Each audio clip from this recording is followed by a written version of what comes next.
Assalamualaikum warahmatullahi wabarakatuh. Perkenalkan, nama saya Muhammad Fajar Hasan dengan NIM 333-324-0072 dari kelompok 23, tutorial penelitian operasional 1 shift 3. Di sini saya akan menyelesaikan tugas mingguan yang dimana terdapat persoalannya itu yaitu sebuah organisasi kemanusiaan ingin mendistribusikan 2 jenis kotak bantuan ke daerah terdampak bencana, yaitu kotak P3K dan kotak nutrisi anak. Setiap kotak P3K membutuhkan waktu 2 jam pengemasan dan 1 jam transportasi, sedangkan kotak nutrisi anak membutuhkan 1 jam pengemasan dan 1,5 jam transportasi. Ketersediaan waktu yang dimiliki adalah 180 jam untuk pengemasan dan 160 jam untuk transportasi. Nilai sosial dari masing-masing kotak adalah 100.000 untuk P3K dan 150.000 untuk nutrisi, dengan biaya persiapan masing-masing yaitu 40.000 dan 70.000, sehingga nilai manfaat bersihnya adalah 60.000 per unit, 60.000 dan 80.000 per unit. Lalu organisasi ingin menentukan jumlah optimal dari kedua jenis kotak yang akan dikirim guna memaksimalkan total nilai sosial bersih dengan memperhatikan batasan waktu yang tersedia. Dari persoalan berikut kita akan menentukan pertama variabel keputusannya, kedua fungsi batasan dan fungsi tujuan. Untuk menentukan variabel keputusan, yaitu dengan memisalkan kotak P3K sebagai X1 dan kotak nutrisi anak sebagai X2.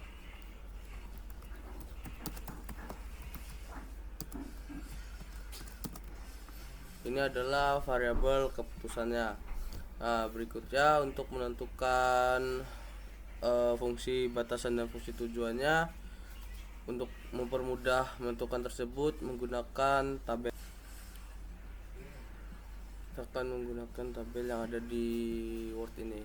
Dan dari persoalan tersebut didapat informasi bahwa waktu pengemasan untuk kotak P3K adalah 2 jam, lalu untuk kotak nutrisi anak adalah 1 jam, dan waktu transportasi P3K adalah 1 jam, dan untuk waktu transportasi nutrisi anak adalah 1,5 jam.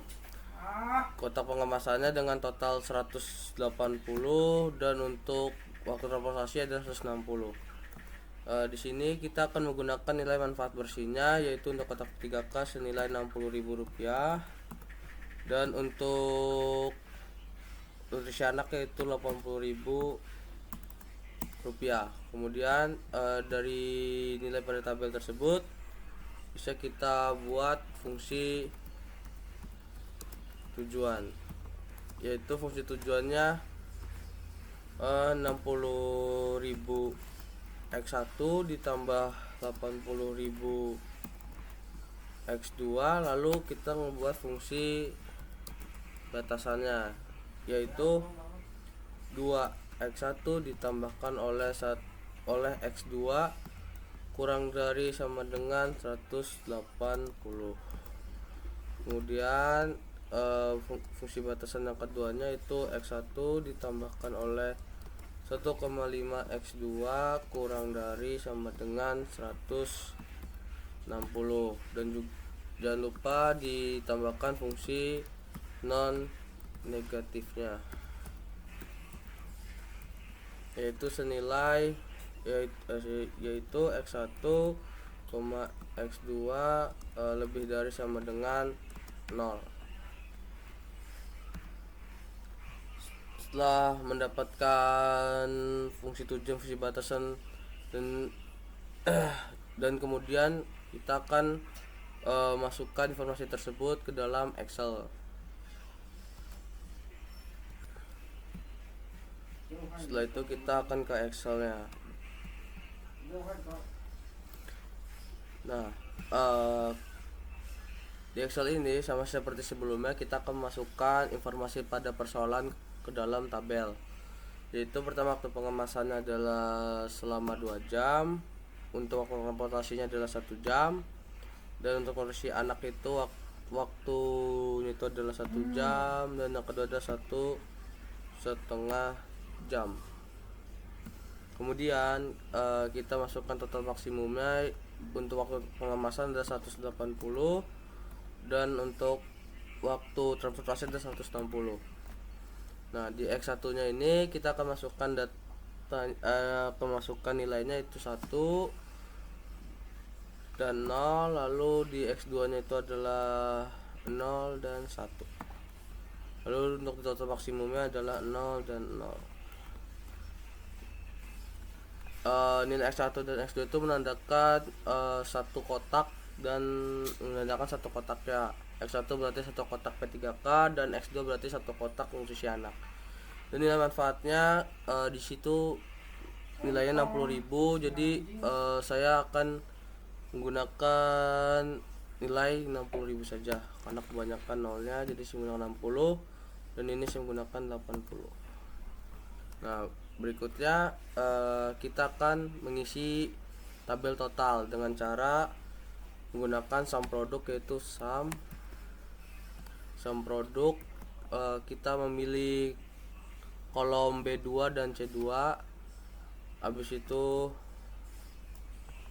kita memilih kolom B7 dan C7 dan ditekan F4.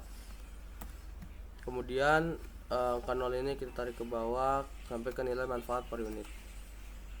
Setelah itu setelah nilai total setelah tabel total terisi, kita menggunakan solver. Set objektifnya kita masukkan di tabel D6, enter. Lalu untuk tunya maksimum karena kita mencari nilai maksimumnya. Lalu di change variable cell-nya kita memilih kolom B7 dan C7. Dan setelah itu di subject of the constraint-nya kita ketik add, kita masukkan D2 dan juga constraint-nya itu di F2. Kemudian di ini lalu kita masukkan F3. Berikutnya yaitu dan constraint-nya. Oke. Jangan lupa simbolnya disamakan, lalu kita oke. Kemudian select a solving method, itu menggunakan simplex LP. Situ kita klik solve. Oke, dan di sini kita mendapatkan nilai dari kotak P3K yaitu 55 dan kotak nutrisi itu adalah 70 dengan nilai manfaat nilai sosial bersihnya itu 8.900. Kemudian kita beralih ke software berikutnya yaitu Lingo. Oke, ini ada software Lingo. Nah, di software Lingo ini cara menggunakannya bagaimana? Kita hanya memasukkan model matematisnya. Karena tadi kita mencari nilai maksimalnya, berarti kita mengetik max. Kemudian itu ke max sama dengan tadi itu nilai dari 60.000 ya, kita menggunakan 60 bintang kali X1 ditambahkan oleh 80 bintang X2 dan selalu diakhiri oleh titik koma. Kemudian fungsi itu dari fungsi tujuan untuk, lalu fungsi batasannya itu 2 dikalikan oleh mana kali X1 ditambah oleh X2 kurang dari sama dengan 180, selalu diakhiri oleh titik koma. Kemudian itu X1 ditambahkan oleh 1,5. Sini menggunakan titik ya untuk komanya, lalu dikalikan oleh X2 kurang dari sama dengan 160. Oke, dan diakhiri oleh n. Oh ya, lupa ini titik komanya. Nah, setelah itu kita ke atas solve atau bisa menggunakan shortcut Ctrl U. Nah, dan di sini dapat dilihat bahwa objective value-nya didapatkan oleh 8.900 sama seperti di Excel-nya. Dan di sini X1-nya juga total produknya itu total kotaknya itu 55 dan X2-nya itu total kotaknya itu 70. Oh, oke, berikutnya kita akan ke software yang bernama POM-QM. Oke, berikutnya adalah software QM, yaitu POM-QM. Mari kita buka softwarenya. Nah, setelah dibuka gini, kita di bagian modul 3-nya kita memilih linear programming karena di modul 1 ini mengenai linear programming. Kemudian di sini ada number of constraint dan number of variable dan objektif. Nah, untuk pertama untuk number of constraint-nya itu kita sesuaikan dengan fungsi batasan. Di fungsi batasan pada persoalan sebelumnya itu hanya ada dua, yaitu waktu pengemasan dan waktu transportasi. Jadi kita milih dua saja.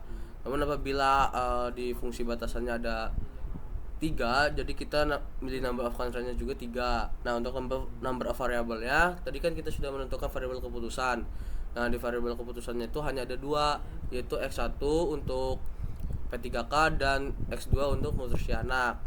Nah, di objektifnya kita milih maximize karena di persoalannya tadi kita ingin memaksimalkan nilai sosial bersihnya. Nah, di row name-nya kita tetap milih constraint, lalu kita oke.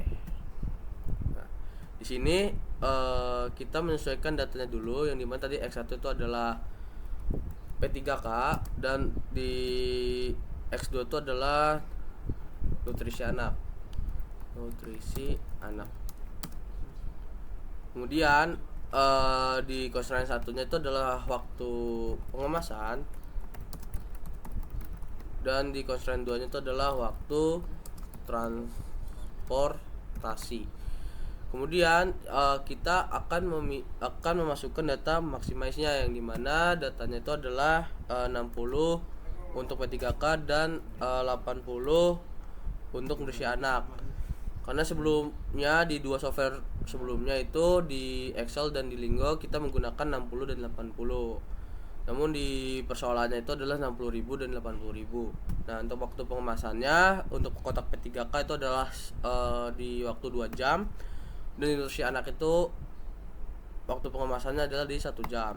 Kemudian di waktu transportasi itu adalah 1 jam untuk P3K dan 1,5 jam untuk waktu transportasi. Nah, di bagian RHS-nya di waktu pengemasan itu batasan dari waktunya itu adalah 180 jam, dan untuk waktu transportasi adalah 160 jam. Ini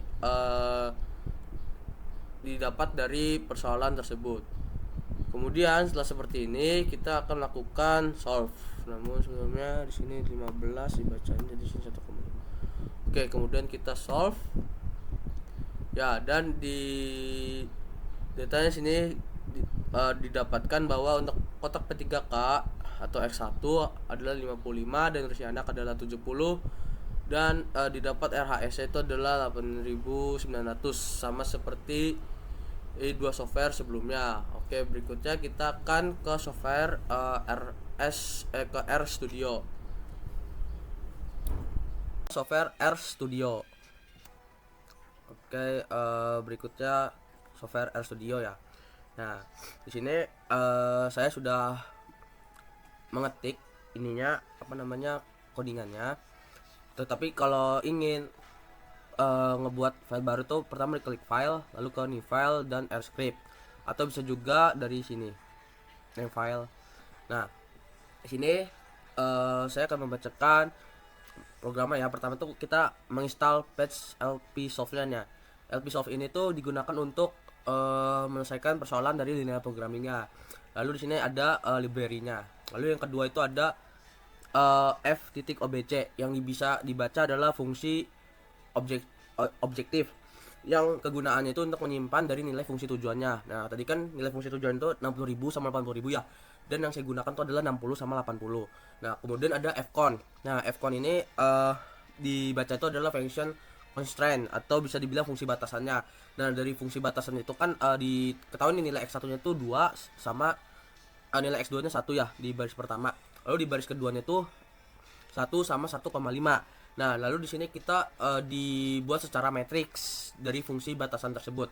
Itu di sebelah sisi kirinya. Nah, n row ini sama dengan 2, berarti baris tersebut itu cuma ada 2 karena kita diketahui itu cuma ada x1 sama x2-nya doang. Cuma ada dua nilai dari yang dari pom itu kan kita juga masukin 2 ya. 2 nilai batasannya gitu. Nah, habis itu kemudian by true ini untuk ngebaca kalau si 2 ini tuh adalah baris. Sedangkan kalau misalkan false itu kalau misalkan by row ini false itu akan dibacanya adalah kolom. Nah, kemudian kita mendefinisikan jenis batasannya untuk itu menggunakan fdir atau function direction. Nah, di situ kegunaan untuk menyimpan jenis batasannya yang dimana pas kita menulis fungsi batasan kan selalu ada kurang sama dengan. Nah, itu ditulis diketik di sini. Nah, di ini tuh jumlah dari jenis batasan itu disamakan dengan fungsi batasan tersebut. Lalu kita mendefinisikan nilai kanan dari batasan. Nah, kita menggunakan f titik RHS atau bisa dibaca function right hand side. Nah, dari ini tuh dari nilai batasannya 180 tuh kan nilai jam pengemasan dan 160 tuh nilai jam habis pengemasan. Ada satu lagi tuh apa ya, saya lupa, pokoknya 160 jam itu. Nah, habis itu di sini kita menyelesaikan masalah pemrograman linearnya. Result linear pemrograman max karena kita mencari nilai maksimum dari nilai sosial bersihnya. Lalu di sini kita ketik gitu f object macam. Nah, tetapi saya serada kurang mengerti sama compute sense-nya. Computer sense ini saya kurang mengerti, dan untuk print result itu tuh untuk menampilkan nilai tersebut di sini. Nah, ini dia nih yang di bawah nih, mendefinisikan jenis batasan sukses dan menampilkan nilainya nih. Nilai-nilainya itu ditampilkan di sini di konsol sini nih. Nah, ini untuk menampilkannya. Kemudian yang di bawah-bawah sini itu untuk memberitahukan bahwa nilai optimal atau bisa dibilang nilai bersihnya itu x1 itu adalah nilai dari result solutionnya. Sama yang keduanya juga sama. Lalu di bawah itu adalah ngasih tahu bahwa nilai optimal nilai bersih dari fungsi tujuannya atau bisa dibilang nilai hasil nilai sosial bersihnya. Kalau yang tadi yang x1 x2 itu nilai dari jumlah atau kotaknya itu tuh. Nah, setelah kita ketik kemudian kita running. Nah, kita running dengan klik atas sana sini. Nah, sebelum runningnya itu kita cara runningnya pertama kita ngeblok sisi ini, lalu kita enter, kita blok sisi ini, lalu kita run. Nah, sebelumnya kan saya sudah menjalankan, maka akan tampilan seperti ini. Namun jika belum, dia akan tampilan seperti ini. Masih restarting. Nah, install patch. Nah, udah setelah berhasil menginstal, sini udah sukses, baru kita jalankan library-nya. Nah, lalu setelah menjalankan library-nya, kita menjalankan objektifnya hingga sini. Kita jalankan dan di sini kita sesuai sama 3 software sebelumnya, yaitu nilai optimal x1-nya adalah 55 dan nilai optimal x2 adalah 70 dan nilai optimal dari fungsi tujuannya adalah 8900. Itu saja dari saya. Jika ada kesalahan mohon maaf. Wassalamualaikum warahmatullahi wabarakatuh.